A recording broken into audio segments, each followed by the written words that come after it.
Hi friends, கடந்த 2 நாட்களாகவே social media ஃபுல்லாக ஹாட் டாப்பிக்காக போயிட்டுருக்குது முதல்வர் விஜய் அண்ட் த்ரிஷா இவங்கனை பற்றின விஷயந்தான்.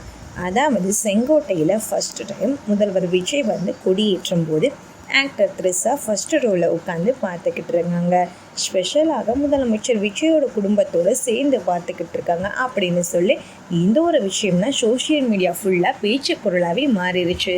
ஸோ அது எல்லாத்துக்கும் ரிப்ளை கொடுக்குற மாதிரி த்ரிஷா அவர்கள் ஒரு போஸ்ட்டை ஷேர் பண்ணியிருக்காங்க. மேலும் இப்போ அந்த போஸ்ட்டு தான் சோஷியல் மீடியாவில் மிகப்பெரிய சர்ச்சையை கிளப்பிருக்கு அப்படின்னு கூட சொல்லலாம். ஏன்னா முதலமைச்சர் விஜய் அவர்கள் முதலமைச்சரானதுக்கு அப்புறமா முதல்வர் என்ன பேச போகிறாரு, ஏகப்பட்ட எக்ஸ்பெக்டேஷன் இருந்துச்சு. அன்னைக்கு அவரோட ஸ்பீச் என்னவா இருக்கும், ஏதாச்சும் அனௌன்ஸ்மெண்ட் கொடுப்பாரா அப்படின்னு டிவிகே தொண்டர்கள் மிகப்பெரிய எதிர்பார்ப்புலையும் இருந்தாங்க.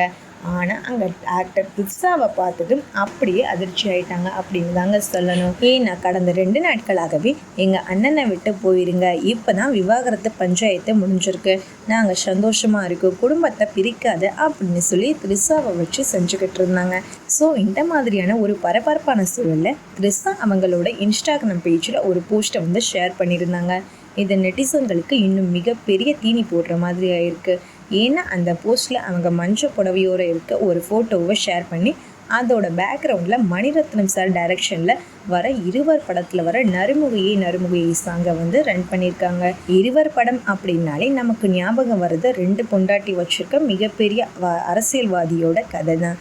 அப்படிப்பட்ட படத்தோட பாட்டை இப்போ த்ரிஷா அவர்கள் தேர்ந்தெடுத்து போட்டிருக்கிறது தங்களை சுற்றி வர்ற வதந்திகளுக்கு அவங்க கொடுக்குற மறைமுகமான பதிலாக இருக்குது. ஸோ அரசியல் சூழலை வச்சு பண்ணுற நையாண்டியா அப்படின்னு சொல்லியும் தெரியலை. மறுபடியும் தொண்டர்கள் மத்தியில் ஒரு சலசலப்பையும் இது ஏற்படுத்தியிருக்கு. அதே போஸ்டில் த்ரிஷா வந்து என் வாழ்க்கையில் எப்பயும் மாறாமல் என் கூட இருக்கிற அன்பானவங்களுக்கு ஒரு பெரிய தேங்க்ஸ் அப்படிங்கிற மாதிரியும் சொல்லியிருக்காங்க. ஏன்னா அது அவங்களுக்கு போதிய அளவில் நான் சொல்கிறதே இல்லை அப்படின்னும் சொல்லியிருக்காங்க.